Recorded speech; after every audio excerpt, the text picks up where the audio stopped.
Check, check, check, check, check, check, check, check, check. Oh my freaking God, dude.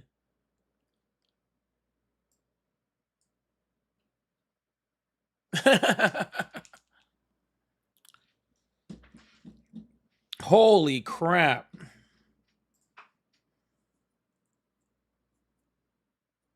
Check.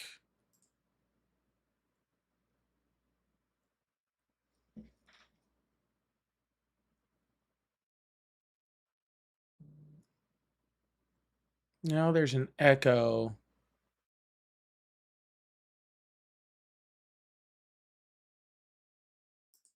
Check.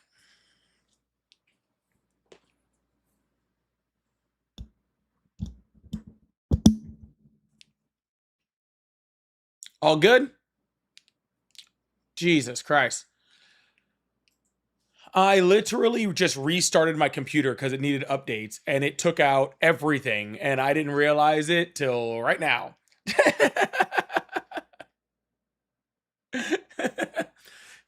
Just a simple restarting of the computer. You'd be surprised how dumb that makes all your stuff act, right? You'd be surprised how dumb that makes all your stuff act. Just from restarting your computer, putting updates in. Ah. Well, I'm glad you guys can hear me now. I apologize for that. Yeah, I know. Way back in the day when updates actually made your system work better. This is actually, like I said, this is a new computer, and actually, like, this is the first time I've actually had to like restart for updates since I, bought it and started it back up. But yeah. Anyways, glad that's out of the way. Yeah, not with phones either. If you update your phone, you have just about as much of a chance to brick the damn thing as you do to actually fix anything. Got all my shit's going through updates today too. It's wild. Welcome in to the Polypolitics Morning Show. We're going to talk a little Supreme Court hearings. Glad I got to do it. Sorry, I know earlier in the week I was at 10 a.m. I had to move to 11 a.m. Because I realized that I am totally good with going on at 10 a.m. unless I went live the night before. And if I go live the night before, it takes away like all my time to research and get ready for this in the morning and or in the evening, which means I have to do it in the morning, which means I ran out of time. So yeah, instead of putting everybody through that, we're just moving the time to 11. It's gonna be 11 from now on until the foreseeable future. So right now when we're starting,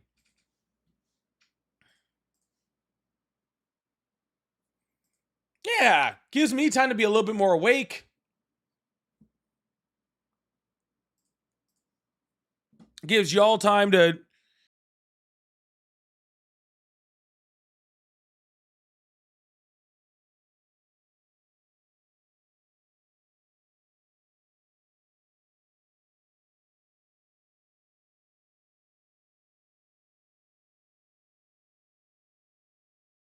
All right, cool. Anyways, thank you guys so much for being here. Really appreciate you guys coming in for the show. We're going to talk Supreme Court hearings today. There was a bunch of Supreme Court hearings that happened. Embarrassments.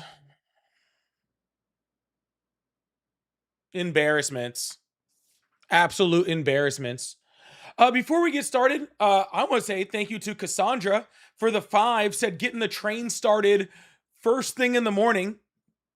Okay, getting the dollar train started first thing in the morning with the 5 over on the Green app. All right. Oh, there's it says here to start the train. Thank you so much. I really, really appreciate that. W's in the chat for getting that thing started. I just say your name. Because Cassie. Yeah. Oh, Cassie. Yeah. Hey. And speaking of, while we're talking about this,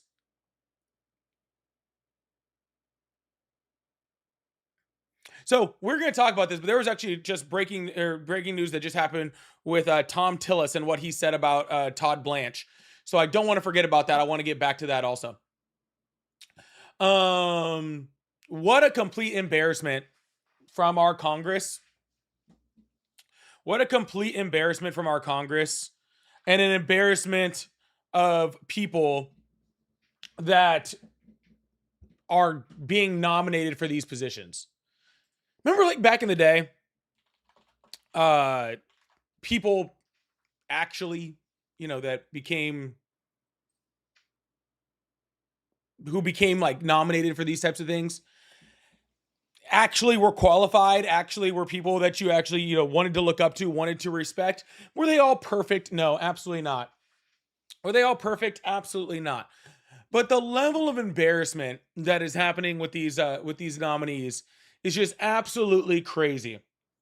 All right. So I'm going to start it off with first of all saying that Senator Ossoff is a force to be reckoned with. He is a force to be reckoned with. He put the stabby parts right to him. Excuse me. Absolutely destroying them. And watching people like Tom Cotton have to just squirm to try to get out of it is absolutely crazy. So we're going to start with Jay Clayton, SEC commissioner, ex-attorney for the Southern District of New York. Not a good person. One of Trump's lackeys who's been going after people for all sorts of stuff just because he asked them to. Here is Jon Ossoff, and he was asking him what I thought was a pretty simple question. Just talking about, because he's going up for DNI, in case you guys are not familiar. He's the one who's supposed to be taking over Tulsi Gabbard's spot. So he asked him pretty simple questions, what I thought was pretty simple questions, which was, are you familiar with the fact that Tulsi Gabbard was running off to Georgia to go, investigate some type of fake election fraud in Georgia like Donald Trump had told her to? Do you really think that that's the good spot for the Director of National Intelligence to be at? Is that the right area for the DNI to be associated with? Are you aware if he's aware of it? Check this out. Are you aware that Director Gabbard was present at the Fulton County raid in Georgia earlier this year? You discussed that with me yesterday in your office. Are you aware that Director Gabbard was present at the Fulton County raid earlier this year? You brought it to me, my attention. What is going yesterday. on here? You've said at the beginning of this you have an obligation to be honest and forthright with the committee. I'm asking a very simple question. Are you aware that Director Gabbard was present at the Fulton County raid earlier this year? Yes or no? Are you aware? I was. You won't answer that question either. I just said I was made aware of it by you yesterday. The first time you learned that Director Gabbard was present at that raid was in my office yesterday? It was the first time that, in my recollection, I've thought about it recently. Now, was I aware of it before? What?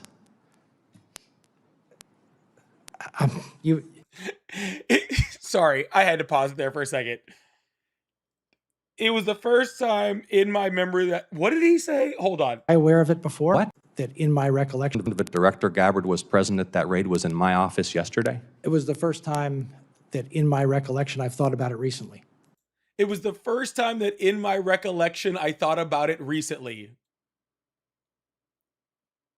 That's not even English. Oh my God, this guy's supposed to be running the DNI? What the fuck? Was I aware of it before? What? What? That's the correct answer. What? You brought it to my attention yesterday. Okay. I had not so thought, you had not known I had until... I had not thought about it until you brought it to my attention yesterday. Your answers lack credibility. Your testimony lacks credibility. You're being evasive and you're not... He sounds like one of those guys that is definitely cheating on his wife, and then she questions him on it, and then his response... Gabbard was present at that raid was in my office. This is were you cheating on me? And the response is... It was the first time that, in my recollection, I've thought about it recently. Now, was I aware of it before? What? What?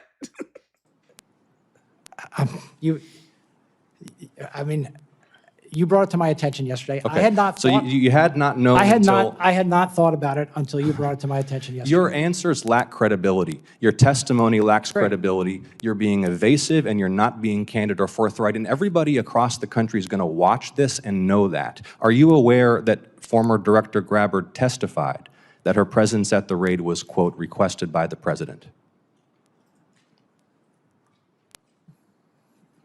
I'm not aware of that until now. Okay, you are now aware of that. Yeah. Are you aware that members of He doesn't seem to be aware of much, is he? Just throwing that out there. He doesn't seem to be very aware of much. this committee are already probing Director Gabbard's potential misconduct in this matter? Hold on. Someone says, why does it matter if he knew she was there? Why does it matter if the person that's going into being the director of national intelligence knows what the previous director of national intelligence was doing? Is that a serious question? Is that a serious question? Why is it important for the new guy to know what the last person was doing? Yeah, it's a joke, right? No, I'm not privy to your probe into. Are you aware that the General Counsel and Deputy General Counsel of your office have already provided testimony to this committee regarding this matter? No. If the White House Chief of Staff or the President asks you to travel somewhere across the United States and oversee the execution of a domestic search warrant on a sensitive... Sorry, this is a very important part. This is the most important part of the entire conversation, so I want to make sure you guys are listening. He's asking him, if the president asks you to go as the director of national intelligence, someone who's supposed to be dealing with the things overseas, if the president asks you to go to someplace like Fulton County, Georgia, to deal with what he considers election fraud, are you going to absolutely waste American tax dollars? Are you going to waste Americans' time? Okay? Are you going to feed into Donald Trump's delusions about an election instead of taking care of the American citizens? That's what Ossoff is asking him. This should be a pretty simple question for anybody, okay? For anybody to be able to answer. It's such a simple, anybody that with any type of credibility, anybody with any type of morality whatsoever, hey, you're the director of national intelligence. You run the largest intelligence apparatus on the face of the planet. Are you going to be personally getting involved in Donald Trump's delusions about elections? That's what he's asking. Your office have already provided testimony to this committee regarding this matter. No. If the White House Chief of Staff or the President asks you to travel somewhere across the United States and oversee the execution of a domestic search warrant on a sensitive election facility, will you do it? Is that appropriate? Is that appropriate for the Director of National Intelligence? That's a hypothetical. We all know it's not appropriate. Senator for the Ossoff, your Director of time has National expired. Intelligence. Will you answer the question? Your time has expired. Will you give him the opportunity to answer the question? Is this not material right now, sir? Is it appropriate for the Director of National Intelligence to oversee the execution of domestic search warrants at sensitive election facilities? Yes or no? I think you're asking me, as you just said in your first comment to me. Yes or no, is it appropriate? Look, No? you are asking me to comment on a matter that you just said was under investigation. No, I'm asking not you- gonna- Okay, Senator I'm not gonna Ossoff, do- your time is expired. Yeah, Tom Cotton was real quick to get rid of that one. Tom Cotton was real quick to get rid of that one. It is not a difficult question, by the way. Or at least it shouldn't be a difficult question. All right. Oh, it's a hypothetical. Is it? Is it a hypothetical for him to bring up something that actually just recently happened with the DNI? Because I'm pretty sure that's not what a hypothetical is. A hypothetical is something that you're making up, something that you're going to go, oh, well, maybe if this was to happen, we don't have any proof that it's going to happen. All right. But if in this crazy hypothetical of something that's never happened, we have no idea why it would happen, let's just make up something and say why it possibly could happen. But that's not what's going on here. He's talking about something that is actually happening. Something that has actually happened. All right. And asking if you would do the exact same thing. If you would do the exact same thing. But of course he's avoiding the question because of course he would. Of course he's avoiding the question because he absolutely would. And if you want to know why he would, all right, here is why he would. Because he won't even admit when correct election results happen. He won't even do that. Here's when Senator Ossoff starts asking him, who won the 2020 election? Seems like a pretty simple question, don't you think? Seems pretty simple. Who won the 2020 election? I'm not going to do this with you. This is a job interview. We've established that you have an obligation a to pretty be interesting honest job. and forthright with the committee, yes? You do have an obligation to be honest and forthright with the committee? Yes. Who won the 2020 election? Like I said, I'm not going to get into that with you. But you do have an obligation to be honest and forthright with the committee. Is anything that I just said not honest or forthright? Yes, you're not being honest or forthright. Yes, that's what the word forthright means. If you're refusing to answer the question, yes, that is what the word forthright means. Yes, 100%. Election. Like I said, I'm not going to get into that with you.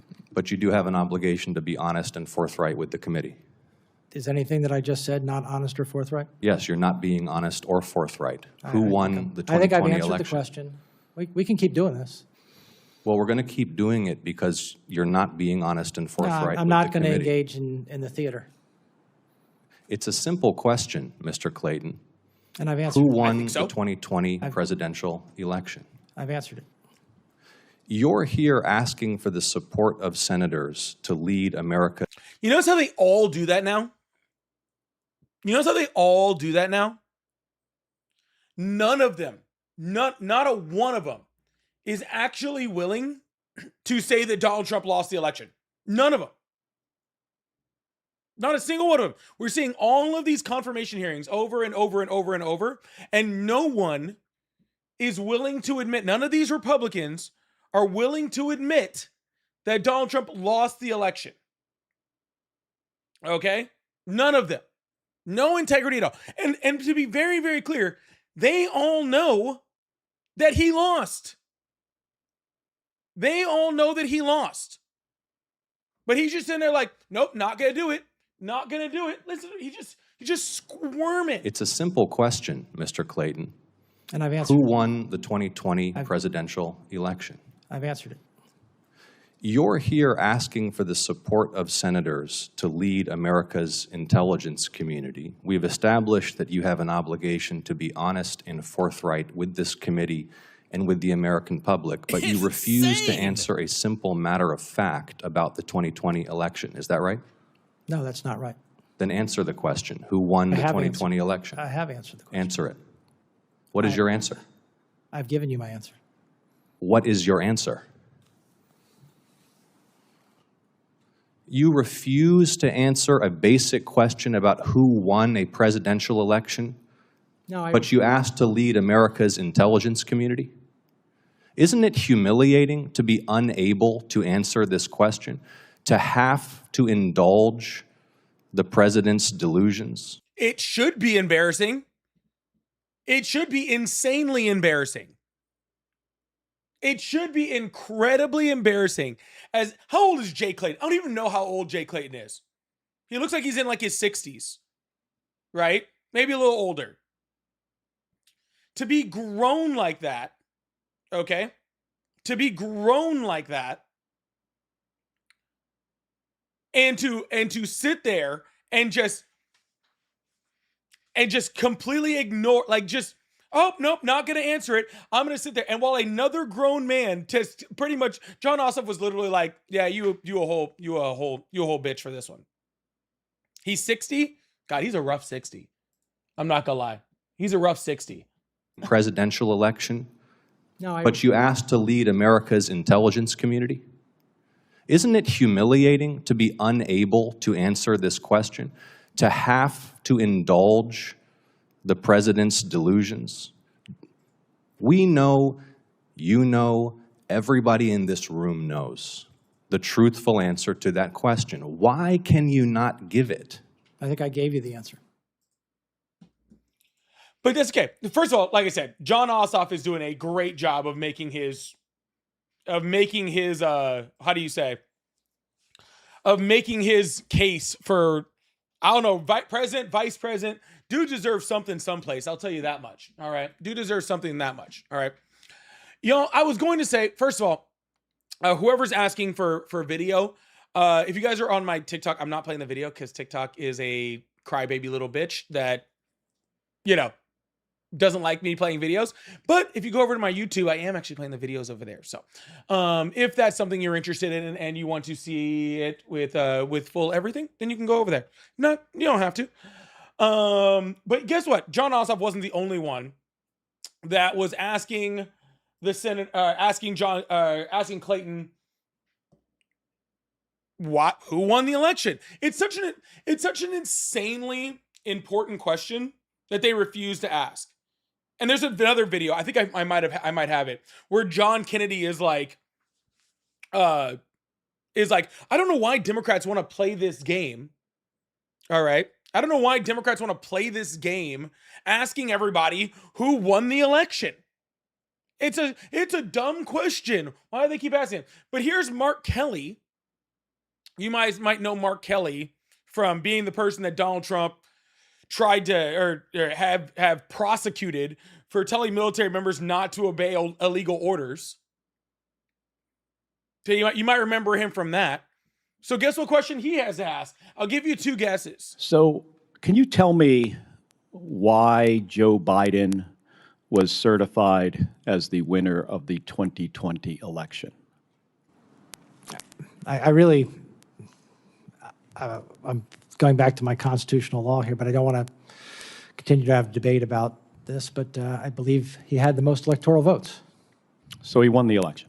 He followed our process, had the most electoral votes, was declared the winner, and who has the most electoral votes? Is it the person that wins or the person that loses? I think that's your characterization. I'm not going to continue to do The reason this. why we struggle with this, and I think it's especially important in the job you're nominated for, is because it seems that folks who are nominated for these positions just fundamentally refuse to disagree with something the president says. And the problem I have with this is he isn't in the room today. You're going to be in a room with him many times. And at times, you should have a difference of opinion. And if you can't disagree with him when he's not in the room, are you going to be able to disagree with him when you're sitting across from him in the Oval Office? I can answer that question for Senator Kelly. No. I'm going to get back to this video, but no, because that's why Donald Trump wants him. This is how Donald Trump picks people for his cabinet. He picks them 100% and completely based off of whether they will disagree with him or not. That's the whole point. Qualified doesn't matter. Moral doesn't matter. Haven't committed crimes doesn't matter. Loyal yes men and women.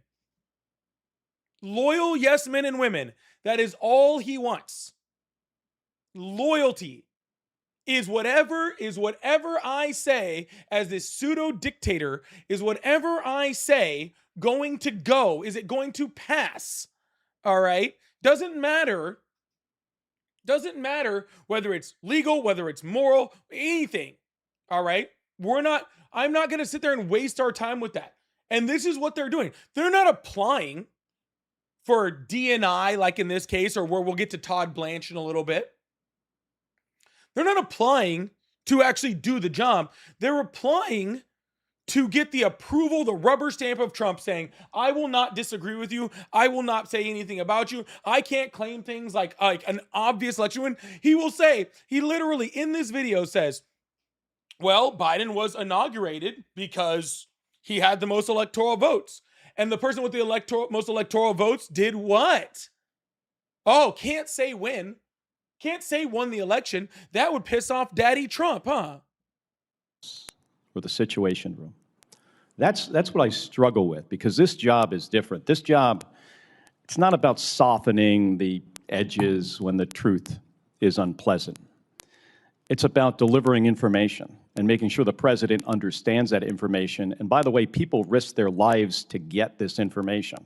Mm-hmm. And if it's not transmitted to the president, if he doesn't understand it, I mean, there's going to be disagreements. Mm-hmm. We expect that.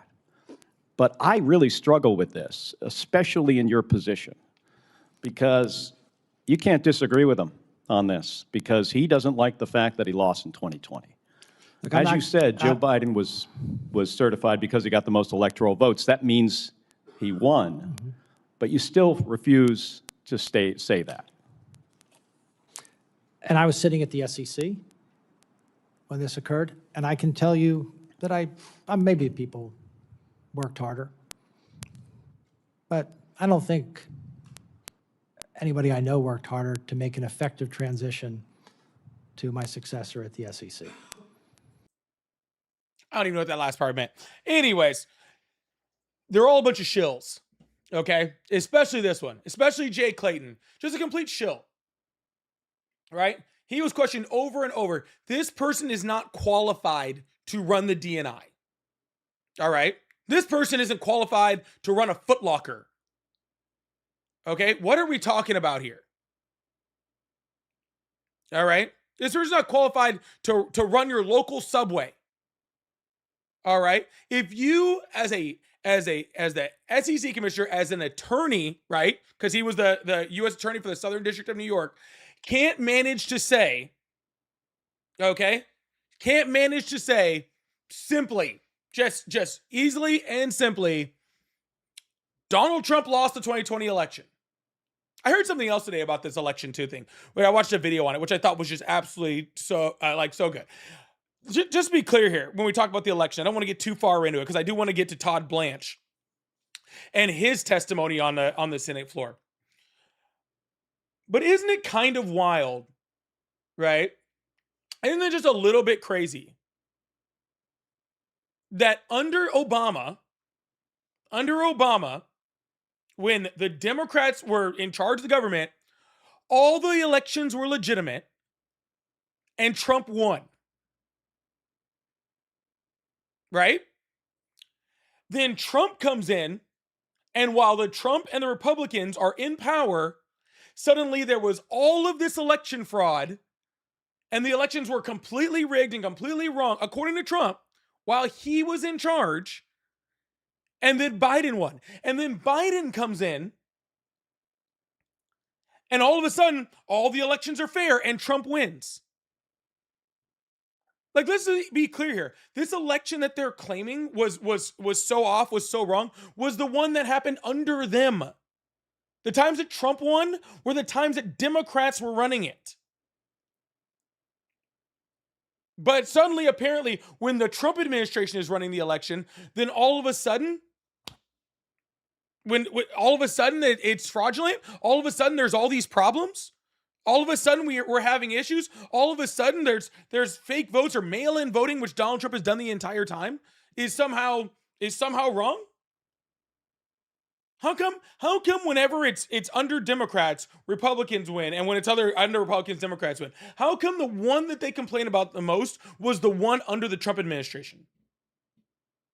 Just doesn't make much sense to me. Okay, I'm just a lowly person. Okay, I don't know, but that doesn't make much sense to me. If you're claiming that it's rigged, then you're at fault for it. If you're claiming that it's rigged, then you're at fault for it. Okay, no one else, just you. All right, I want to move on to Todd Blanche. And before we move on completely to Todd Blanche and I start going through some of the stuff from his Senate hearing, all right, there was a little breaking news that came up while I was here. And it came from Senator Thom Tillis. I'm sure you guys are very familiar with him for being a piece of shit. Thom Tillis has said, I'm gonna just read the article, right? And I think I'm pulling this. I think this is on Reuters. Said a key Republican whose yes vote would be needed to advance Todd Blanche's nomination as Attorney General said Thursday that Blanche needs to meet with victims of Epstein before he would be in favor of President Donald Trump's choice. Senator Thom Tillis said that while he had a positive disposition towards Blanche, he has not made a final decision on the nomination. There's a very important part of getting to yes, Tillis said during the Senate Judiciary hearing Thursday. There should not be any reason why, based on what Mr. Blanche said yesterday, if he said that he would do it today, then he can certainly do it over the next 2 weeks. All right. If you're referring to what he's talking about when he says that, here's just a little clip of what was going on with that, where he was asked to just say, he was asked by Senator Merkley, is the Epstein investigation open or closed? Pretty simple. Thought it was pretty simple. Before we play this, y'all, please tap that screen. Let's get us up to 50. Hit that thumbs up button if you're on YouTube. Support in any way that you can. Live gift goals got octopi. So really appreciate you guys. Thank you so much. Here is Todd Blanche. I want to go on to the Epstein investigation. Is it closed or open? When you say the Epstein investigation, what are you referring to, Senator? Well, the FBI said in Hold on. I want to be clear on what he just said. When you said the Epstein investigation, what are you referring to? That was his response. What are you referring to? Okay, I want to play that again. I will make sure nobody missed it. I want to go on to the Epstein investigation. Is it closed or open? When you say the Epstein investigation, what are you referring to, Senator? Well, the FBI said in last year in July that it had closed the Epstein investigation. So I'm just using their words. Is it open or closed? I don't believe the FBI said that. That's, Well, I mean, if you're referring you're head of the Department of Justice. Is I the am. Epstein investigation open or closed? but I guess I don't understand what Epstein investigation means. The investigation Well, let me put it into Jeffrey differently. Epstein himself. I guess he doesn't know what the Epstein investigation means. This is the current person leading the Department of Justice, by the way. Like, I know he's, in case you're not familiar, I know that he's going for a Senate, for a Senate hearing to be confirmed as the permanent, attorneys general. He is the acting attorneys general. He's the acting one. All right. He is the head of the current Justice Department. And he is saying, I don't know. I don't know what do you mean by Epstein investigation? I've never heard of it. Is this a foreign land? Is this part of the Harry Potter book? Is this part of the Harry Potter? And for y'all over on the tubes that can see his face, all right? Just look at his face when he says this. Sorry. Just Yes, I don't understand what Epstein investigation. what? Epstein? It reminds y'all remember that Dave Chappelle skit where it was like he's like oil. Who's talking about oil? What you cooking? That's the exact same face for y'all that can't see it. That's the exact same face that he shows during it. Huh? What? Huh? Wait. Epstein? Never heard of the guy. Don't even know what you're talking about. Don't even know what you're talking about. All right. Now, I don't know. Tom Tillis is saying until he meets with the Epstein victims, he's not going to confirm him, which honestly and truthfully feels like the least of the things you could do, right? The least of the things you can do. I think it's kind of weird that Tom Tillis, that's where he's drawing the line. Just, talk to the guy, talk to him. No, he's the acting attorney general. He could do it right now. Right? He could be releasing all the files right now. He can do it right now. There's no need to wait for the future. He's in the position right now to be able to do it. But apparently Tom Tillis says, now that we're about to confirm you permanently, I guess maybe I'll force you to do it. You don't have to do anything about it. You don't actually have to release the files, even though by law we've already ordered you to do that, and you're in violation of the law. All right? Even though you're in current violation of the law right now. All right? But maybe you should talk to him. Is that the one little thread of morality that Tillis gets? I don't know. But in case you forgot, all right, Todd Blanche is also the person that was in charge of writing Donald Trump's little slush fund. Yeah, his little slush fund, $1.776 billion to go to January 6 rioters and people who freaking, attacked Capitol Police officers on January 6, people who have then gone on. People that have then gone on to commit other heinous crimes, right? And don't forget that in that little slush fund order that Todd Blanche did, it also exempted Donald Trump from any audits from the IRS in the past and anything in the future. That's what they were trying to get past. Literal immunity, tax immunity from the Trump administration forever. Now, I mean, some of us could ask the question. I know I would ask the question and say, you know, what does he need immunity from? Just my that, you know, maybe that's a question you ask. That's a question I ask. What exactly does he need immunity from? I don't know. But you know who would probably know what he needs immunity from? His personal lawyer, who's the one that's asking for that to happen. Maybe his personal lawyer, the exact person who wrote that in, would know why he needs immunity. All right. Explain how we can give to the president and his family and businesses exemptions from complying with the tax laws of the United States. It's not an exemption to comply with the tax laws of the United States. As part of the settlement, it was an agreement that any past audits would end. Your signature.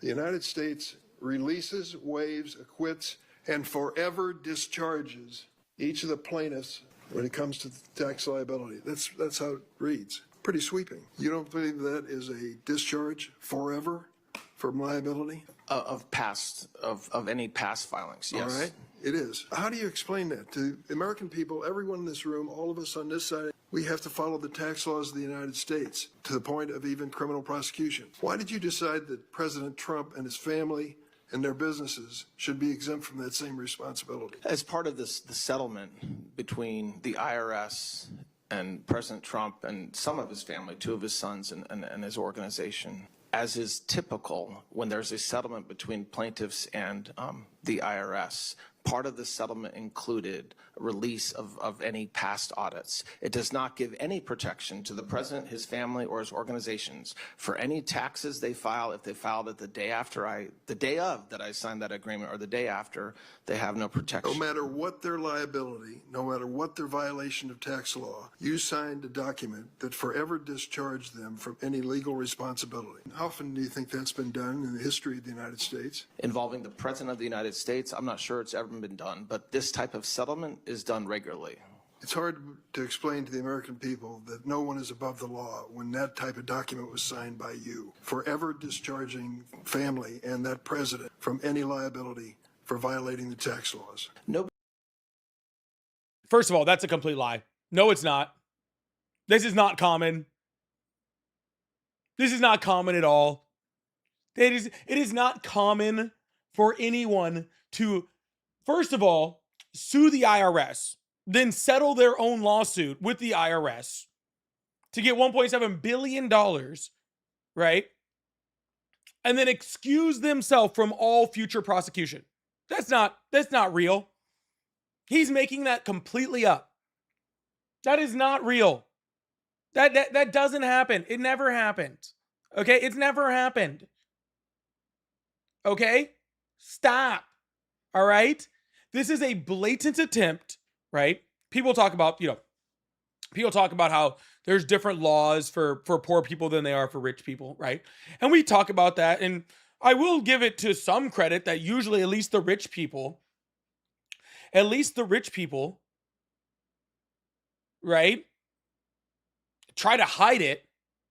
This is literally right in front of their faces saying, hey, we are going to make sure that because he's rich, because he's the president, and because we can get away with it, we are going to make sure, right, that he can never, ever, ever, ever, ever get audited or have to pay $1 for any past, present, or future tax evasion, right? That he can never be audited, that any of that stuff, okay? That tells me 2 things. One, first thing, he's definitely been doing fucking criminal shit with taxes, right? For right off the bat, he is 100%, okay? 100% has some shit in his audit records that he doesn't want people looking at. 100%. He does not want the IRS to do it. Second of all, the number 2 thing that it tells me is that he's planning on doing it in the future. That not only has he already done it, All right. Not only has he already done it, but he's planning on doing it in the future. He wants to make sure that not only does he have protection from now, from before, and for the future. That's some wild shit. Do you think any of us could get that deal? Do you think any of us could get that deal? To just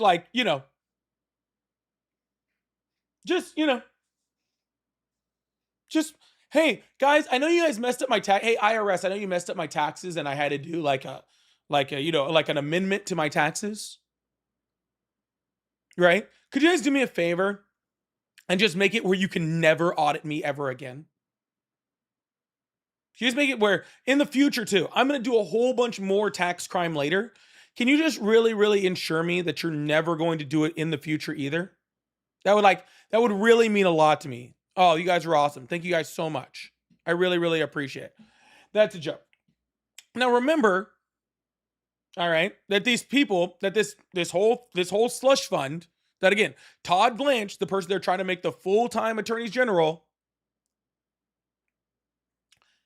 that Todd Blanche that they're trying to do right now, he's the one who wrote this slush fund. He's the one who did the whole thing. All right, there's two things that Todd Blanche is known for: the slush fund and getting Ghislaine Maxwell into a low security prison. All right, that's it. That's the only two things he's known for. Remember, Todd Blanche is the one that went and met with Ghislaine Maxwell. Then all of a sudden she didn't say anything about Trump. And then all of a sudden she was moved into a vacation home, a below minimum security freaking criminals hotel, okay, where they pretty much lay around and freaking tan all day with like private chefs and shit. All right. The other thing he's known for is trying to pay off these January 6th protesters. All right. Here's where he was asked, do you think people that forcibly entered the Capitol should be given restitution? Coming back to January 6th, there have been several of my colleagues who have asked about the quote unquote slush fund. Do you personally believe that someone who forcibly entered the U.S. Capitol and assaulted law enforcement should be rewarded with taxpayer money? Yes or no? I can't answer it yes or no, but if you want the answer, I think that the fund that doesn't exist anymore set up parameters where, no, somebody that you just described would likely not recover funds. Which brings me to my other point, because several members have asked, and I know Senator Tillis specifically focused on the weaponization slush fund and language versus declarations versus appropriations bills on how to undo this. I also need to be clear that January 6ers should not be able to seek payouts from other sources, including the Federal Tort Claims Act. Do you commit to vigorously defending taxpayer money from being paid out to January 6 riders, those who were convicted of their involvement with January 6, regardless of the source of funding from the Department of Justice? You're talking about a statute that exists and it allows anybody to seek to file a suit against the United States. So I can tell you we always vigorously defend our cases, but I can't speak to a particular case. Well, we know this is a hypothetical. There's been at least 4 letters that I've signed on to, along with Senators Durbin, Klobuchar, and Whitehouse, who asked earlier about the status of January 6 riders seeking payouts from the department. When can we expect responses to those letters? When you say status, you mean those that have filed cases in court? I don't know what that means. The status of their request for payouts being reviewed, approved, or not. I think anybody, including January 6 defendants, can file a claim under the Federal Tort Claims Act, and I think some of them have. Those cases are ongoing. They're publicly available on ECF. And but that's the one thing I noticed, and I will say this about Clayton, about Blanche, about either of them. Neither of them are willing to answer any questions. Neither of them are willing to answer any questions about anything. Everything has to be this hush hush. Oh, I don't know what you mean about the Epstein files. What are you talking about? We're trying to give money to January 6ers. What do you I don't know. What do you mean we moved Ghislaine Maxwell into a hotel, right? What are you talking about? What? Huh? Oh, that would be, oh, I'm sorry. I can't think about it in these hypotheticals. I don't know what we could do. Oh, it's just it's just so rough. It's just so rough. Neither of these guys should be in a cabinet. Neither of these guys should be anywhere near the White House.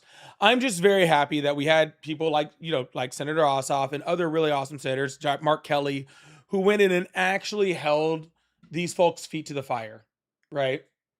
Because if you had watched any of this, you would see that Republicans, they're not doing it at all, right? They're not doing it at all. They are so afraid of Donald Trump, even ones that have been already primaried. Even the ones that aren't up for re-election.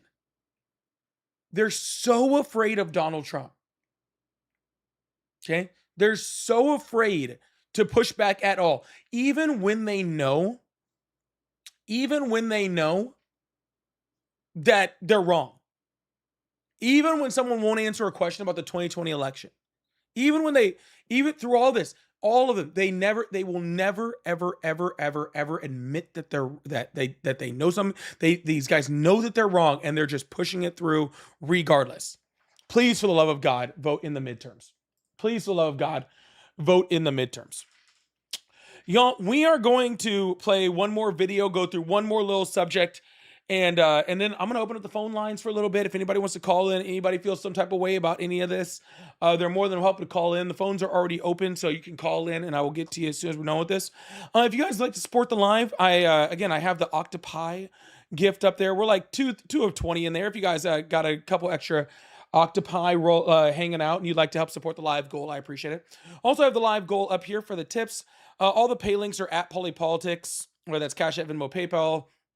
Also, super chats. We have $18 more left on it. We had a really small one today.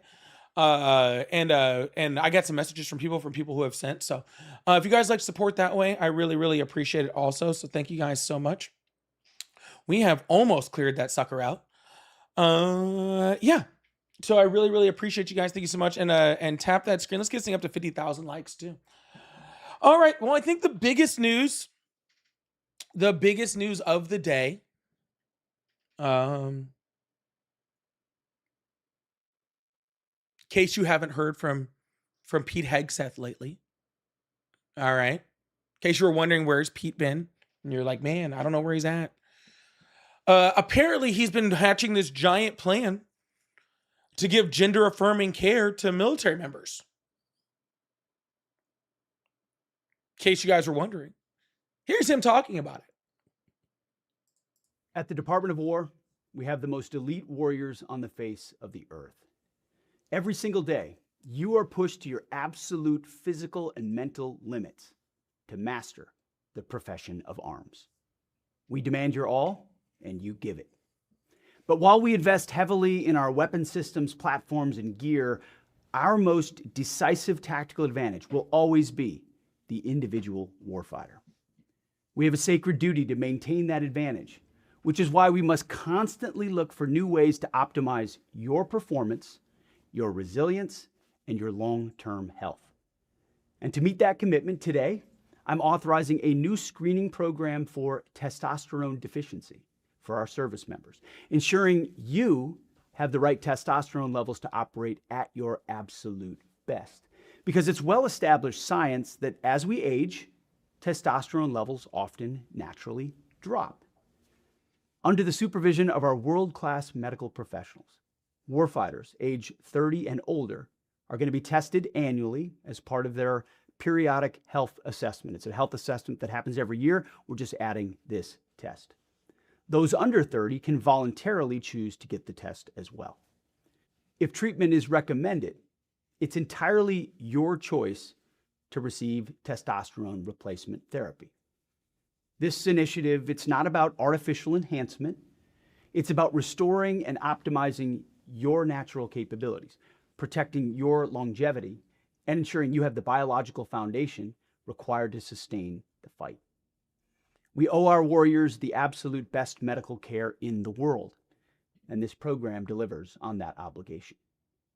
Taking care of your long-term health means ensuring you remain strong, resilient, and capable, not just for your next deployment, but for the rest of your life, so you can thrive long after you take off the uniform.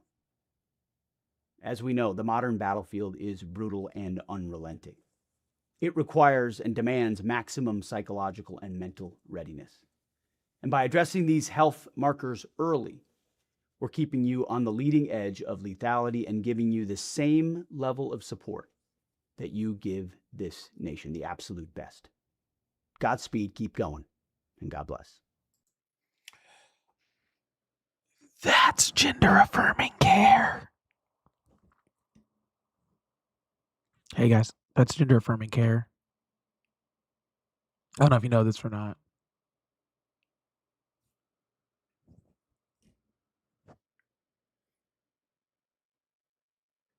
You mean you're going to give men, specifically men, over the age of 30, you're going to require them to get their testosterone checked, right?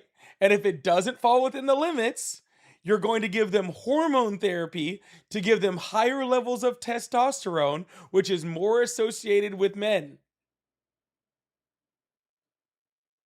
With their gender. You're literally giving them hormone therapy for gender. That's literally what you're doing. You know, this is the guy who literally, and this is not a joke, who literally just ended flu shots. Okay? This is the guy who literally just ended flu shots. And there was this huge outbreak at some base of influenza because he ended flu shots. And now he's gonna start getting dudes getting needles in the butt. All right. But if trans people want testosterone shots, they're the worst people in the world. But if he wants to force you to do it, then that's okay. Not to mention the fact, who knows what kind of other ripple effects is going to have as far as their long-term health, right? Higher uneven levels of testosterone have been known to cause all sorts of problems in men, right? Both medically and like with things like domestically and all sorts of stuff like that. All right. Now, it's not forced. They're forced to get tested at the age of 30. And this feels like it's going to be something that ends up being something different later, right? Like this feels like step 1 of step 4, where they're like, everybody, as soon as they get in the military, gets their free round of steroids. I don't know. I'm not saying that's going to happen. But it just feels really weird that we're ending flu shots. No, we're ending flu shots and starting like TRT. Just seems kind of weird. Yeah. RFK Jr. is gonna start giving them whole milk injections, and they're all gonna have to start taking baths in jeans also. All right, y'all. I don't see any phone calls, but I do have a few more minutes. So any questions I have in the chat, I will answer and I will respond to. So thank you guys so much for being here. Keisha, thank you so much for the $18 for the live gift goal. I really appreciate that. Jennifer, thank you so much for the $25 over on Venmo. Says lesbian Latina literature. Yeah, Ari told me about that last night. Ari told me about that last night, and so we had a whole conversation about that. I think we're gonna start audiobooks. I'm not sure. I think we're gonna start the audiobooks. Possibly. Norbert, thank you so much for the $20 super chat. Says best host, best mods, best chat ever. Yo, W's a chat for Norbert for just speaking truth. Scott, thank you so much for the 2. Said MFers always grinding associates. Don't even know what that means, but thanks a lot, Scott. Don't even know what that means, but thank you so much, Scott. Thank you so much. Yo, if you guys already haven't hit that follow button, hit that subscribe button. I really appreciate you guys. I will be back on tonight at 7 p.m. for debates. So if you guys are used to my debate shows and you guys want to hear that, come on in. Also, from my debates from a couple nights ago, you guys asked for that video where I talked to that young man about abortion and changed his mind. That video was posted this morning. So if you guys want to check that out, or you guys ever need to reference it, it is there. I know a bunch of people were like, oh, I want to be able to reference that later if we have to. So wanted to make sure you guys knew about that. Somebody just in my chat said InfoWars is back. InfoWars is back. It's also owned by The Onion, which is hilarious.